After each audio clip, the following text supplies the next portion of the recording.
How to get past the call history limit on iPhone. Today in this video I'll show you exactly how to do that, so please follow up with me. Now first, of course, if you want to go and check your call history, open the dialer app and tap on recents right here to find all of your call history, or at least that's what you think.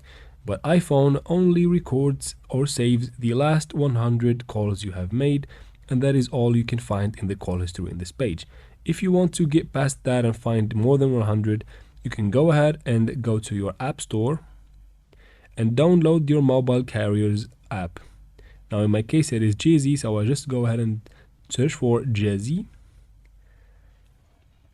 And once I find it, I download it, and most likely in most cases you can find the call history there in the app. But if you can't find that, or your mobile carrier does not have that option in their app, you can contact them and they probably give you a copy of your call history. And that is it for the video, guys. I hope it was useful for you. Please like and comment down below. Don't forget to subscribe for future videos like this one, and thank you very much for watching.